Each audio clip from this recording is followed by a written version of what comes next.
in, hold her arm! Somebody grab the net! Call emergency medical, code red at the main pool! She's not breathing! Keep pressure on that leg! Hurry!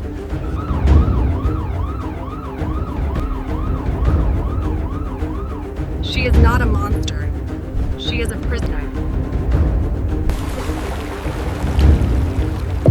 The summer air in Orlando, Florida pressed heavily against the sprawling aquatic stadium of Ocean World, where thousands gathered daily to marvel at the park's most famous performers. Towering glass panels reflected the afternoon sun, the scent of chlorinated saltwater drifting into the stands, while the dull thrum of pumping filters and distant applause set the rhythm of the day.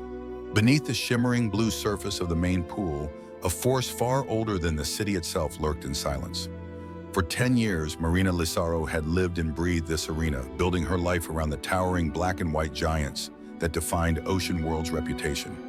Her path had been paved with endless hours of training, rehearsal, and trust exercises, each moment reinforcing her conviction that she had unlocked something few humans ever touched.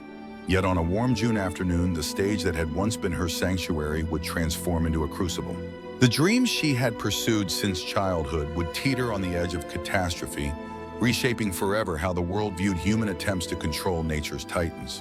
The question hung unspoken in the humid air, what lay waiting in those final merciless depths. Marina's name carried weight in marine parks across the country. At 33, she was not just a trainer, but a symbol her reputation built on a decade of discipline and relentless devotion. Newspapers once profiled her as the ocean's daughter, a woman who seemed born to work with orcas. Visitors who watched her glide across the pool's surface alongside the whales saw not choreography, but communion, a seamless flow between human and predator that felt almost unreal. Her career was less a job than the marrow of her existence. From the time she first pressed her hands against the glass at an aquarium as a child, she had sworn her life would follow these creatures.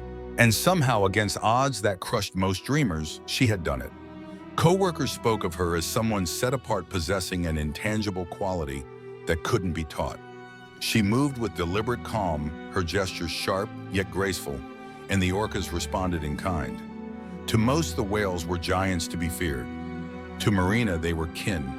Among Ocean World's lineup of whales, none shone brighter than Nyla, a towering 19-foot, 8,000-pound female whose presence dominated the arena.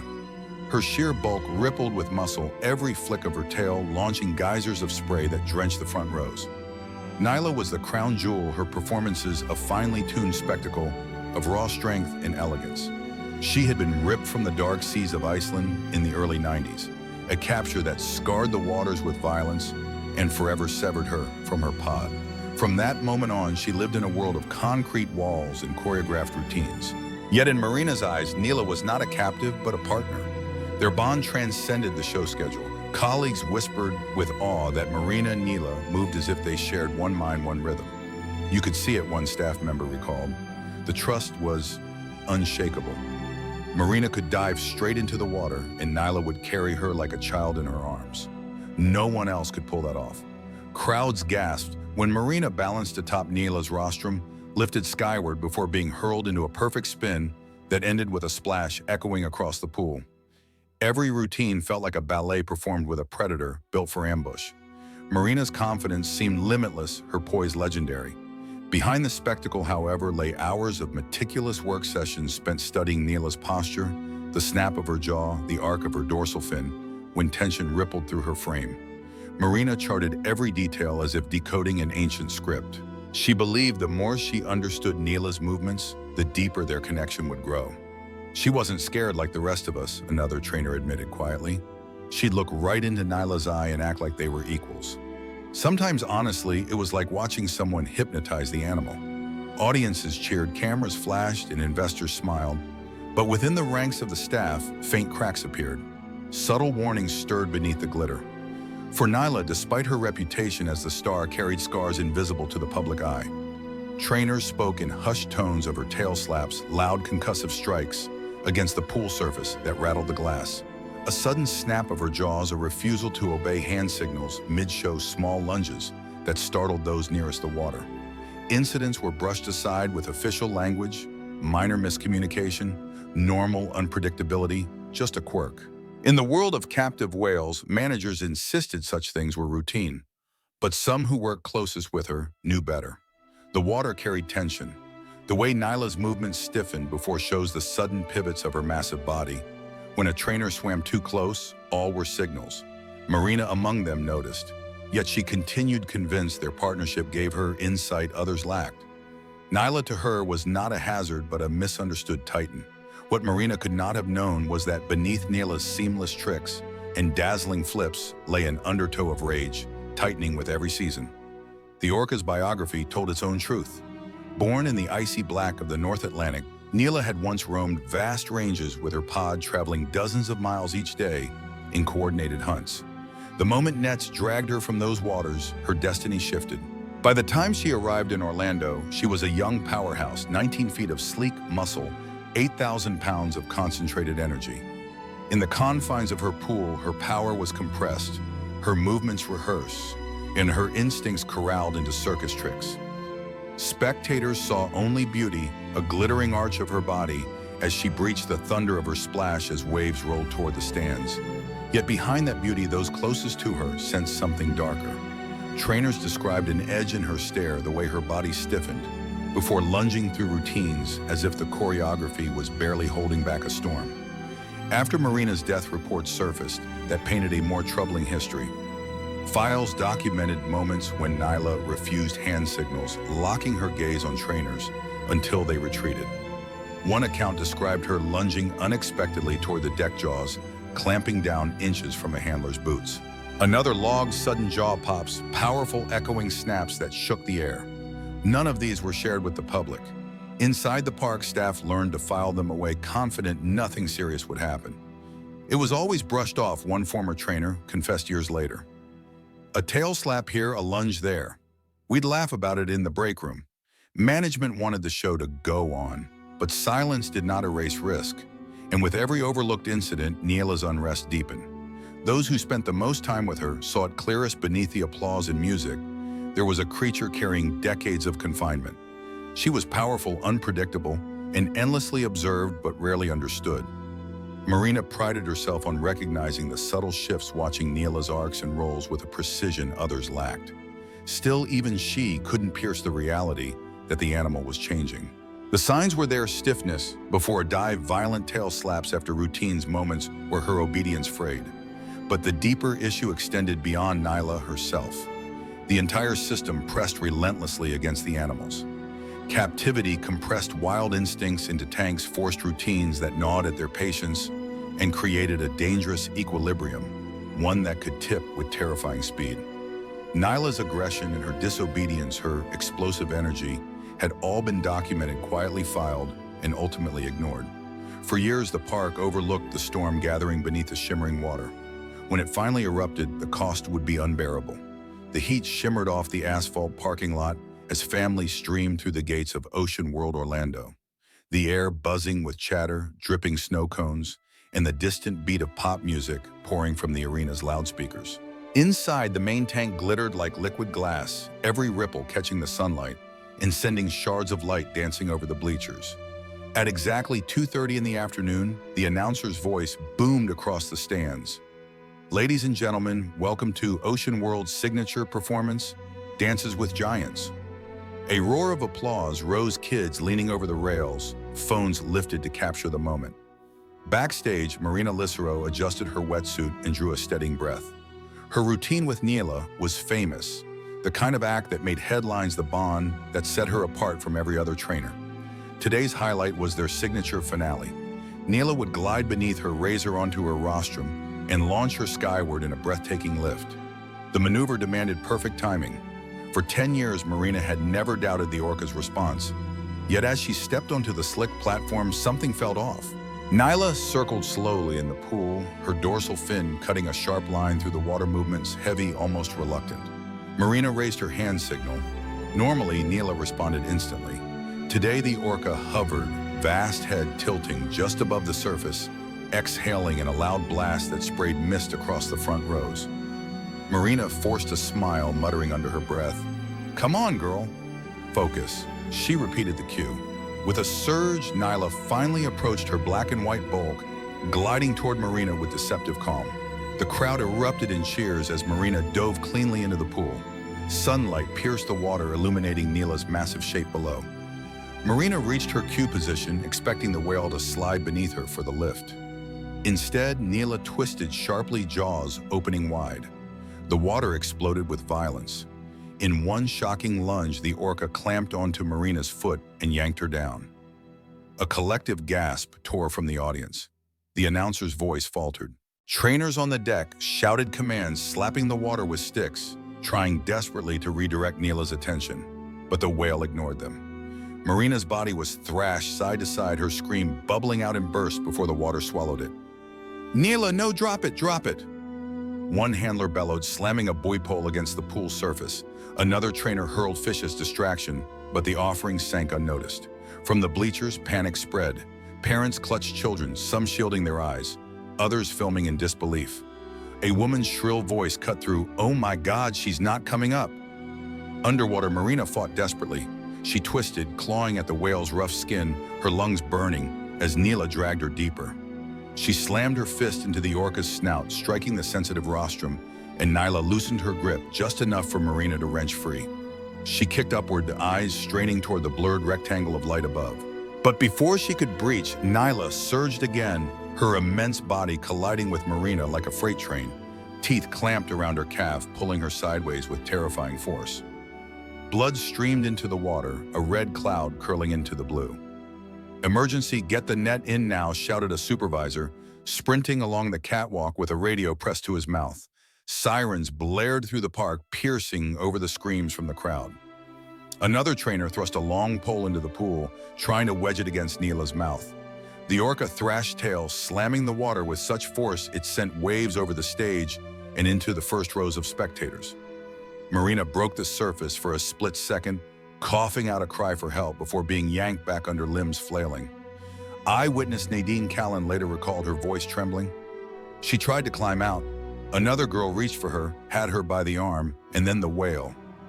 The whale grabbed her back foot and ripped her down. It was like a rag doll being dragged through the water. They bounced her around the pool over and over. You could hear her screaming. The horror lasted minutes that felt like eternity. Trainers banged metal bars, some shouting commands through whistles. Nothing broke Nyla's grip. At one point, two other orcas joined in, circling their massive shadows, cutting across the water like dark blades. The scene devolved into chaos. One lunged close, brushing Marina's side with his fin, while Nyla rammed her against the pool wall, the thud echoing through the arena like a drumbeat. Then an opening. A senior trainer hurled a weighted rescue net into the pool, spreading wide across Nyla's head. The orca thrashed violently as the mesh tangled around her rostrum. Another trainer jabbed a hook pole between Nyla's jaws, wrenching upwards. The sudden maneuver forced her mouth open. Marina's body slipped free. Pull her now," someone screamed.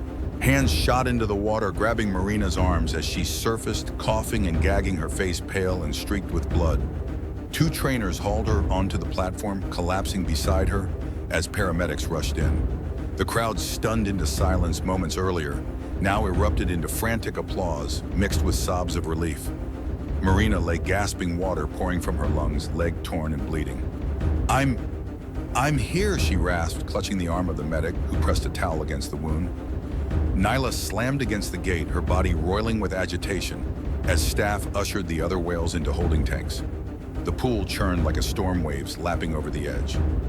Above it all, the loudspeakers cut abruptly to silence. For hours afterward, the park remained on lockdown.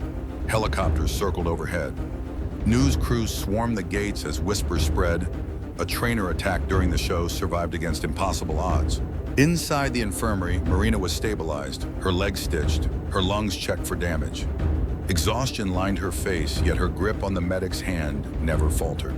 "I'm not going back in that pool," she whispered hoarsely, voice trembling with both pain and resolve. The day after Marina Lysaro's near-fatal ordeal, Orlando woke beneath heavy skies. The headlines screamed across every local and national paper: "Trainer mauled in front of thousands, miraculously survives." By sunrise, news vans lined the entrance of Ocean World satellite dishes, rotating like metallic flowers. Families who had witnessed the horror the day before lingered outside, some clutching tickets they refused to use, others holding signs demanding justice. Inside the infirmary, Marina lay in a hospital bed, her legs stitched and wrapped in thick gauze. Her lungs ached with every breath, but she was alive. The room smelled of antiseptic and ocean salt still lingering in her hair. Doctors entered in rotating shifts, checking vitals, monitoring oxygen levels, and warning her about the long recovery ahead. Yet Marina's mind drifted constantly back to the pool. The crushing jaws, the soundless terror of being dragged beneath blue water that had once felt like home. Colleagues visited in turns. Some carried flowers, others carried guilt. We saw the signs, whispered one, tears streaking down her cheeks. We should have stopped it years ago. Marina, voice hoarse, only replied, "You can't stop the ocean by building walls." That's what we forgot. As word spread, public reaction fractured. Parents of traumatized children demanded refunds and filed complaints with local authorities. Advocacy groups arrived with banners in captivity. Now Nyla is not entertainment. Protesters clashed with park defenders who insisted that Ocean World provided education and research. Television pundits debated endlessly, showing the viral clips that spectators had uploaded shaky footage of Marina's body thrashing in the pool, Nyla's tail striking the water with thunderous force trainers screaming into radios. Experts weighed in during late-night interviews. A marine biologist from the University of Miami leaned forward in his chair, voice grave. Orcas are apex predators. They travel up to 100 miles a day in the wild. In captivity, confined to tanks a fraction of that size, stress builds. Aggressive behavior is not a mystery, it's inevitable. Another added bluntly, every incident we call an accident is a predictable outcome of captivity. Behind closed doors, Ocean World's board of directors scrambled. Meetings stretched into the early morning. Lawyers drafted statements, publicists scripted apologies. The official press release praised Marina's courage, thanked the quick response of staff, and emphasized that the safety of our trainers and animals remains our highest priority. But leaked memos told another story. Anxious discussions of lawsuits, falling ticket sales, and investors reconsidering their stakes. Meanwhile, Marina's story took on a life of its own. Hashtags spread across social media. #Save Marina, #Free Nyla, #End Captivity. Late-night hosts opened their monologues with clips of the attack, delivering grim jokes that drew uneasy laughter. News specials aired footage of Marina as a young girl beaming at aquariums, her lifelong passion for whales laid bare against the grim reality of her bloodied rescue. Yet in the quiet of her hospital room, Marina faced her own reckoning. She had once believed in unbreakable trust and bonds forged across the divide between human and beast. But as she traced the stitches along her leg, she knew the truth had changed. The pool was no stage, it was a cage.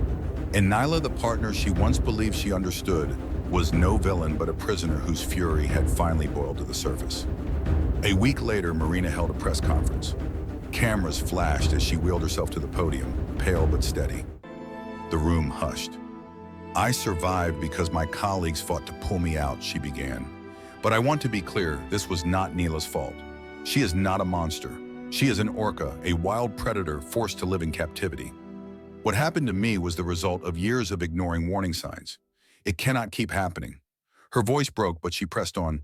"I love these animals. That is why I will never work another show. My survival is not permission to pretend this is safe." The statement reverberated nationwide. Some hailed her as a hero, others accused her of betrayal. Ocean World suspended shows involving direct trainer contact. But behind the glass walls, Nyla still swam in circles, her shadow cutting endlessly through the water. As summer turned to fall, Marina began walking again with the help of crutches. She returned to the sea not as a trainer, but as a witness. Standing on a quiet Florida beach one evening, the horizon bleeding orange into violet, she whispered, "The ocean is where they belong." Her scarred leg throbbed with every step, but she welcomed the pain. It was proof that she had lived, a reminder, etched into her flesh of the day she learned the truth. And so the spectacle that had once defined Ocean World was forever changed. The cheers, the laughter, the polished performances, all overshadowed by the image of a woman dragged beneath the waves, clawing her way back to life. Marina's survival was miraculous, but it was also a warning. For some, the attack confirmed the dangers of captivity. For others, it revealed the resilience of those who dare to face nature's power head-on.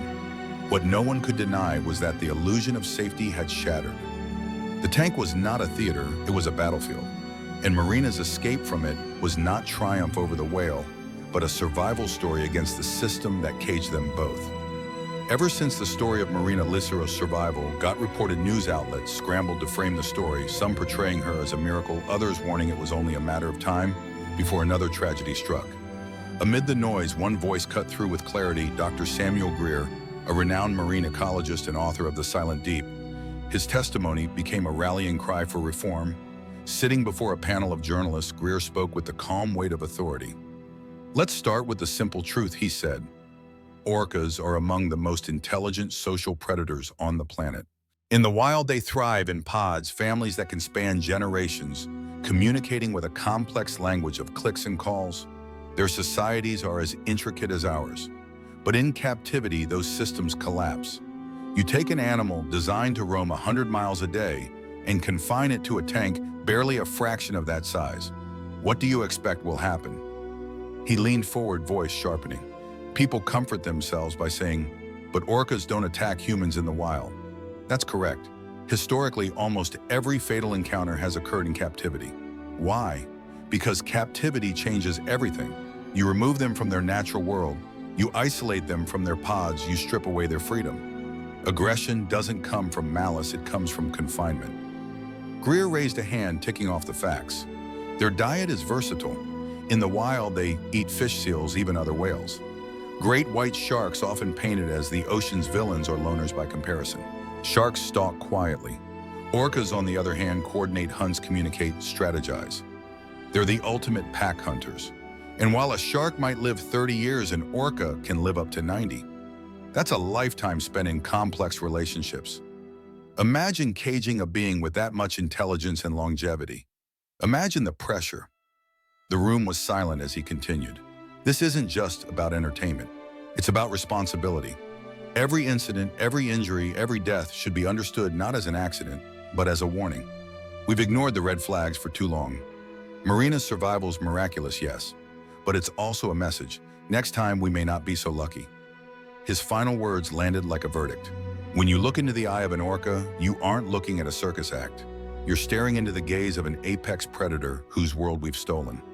If we don't change course, if we don't end this cycle of captivity, we are guaranteeing more tragedies. The lesson isn't new. It's just that now the cost is undeniable. Marina's tragic incident became the moment everything shifted. For years, Ocean World had defended its practices with polished statements and promotional gloss. But after that bloody afternoon in Orlando, the illusions cracked. Attendance plummeted. Parents who once cheered from the front rows refused to bring their children back.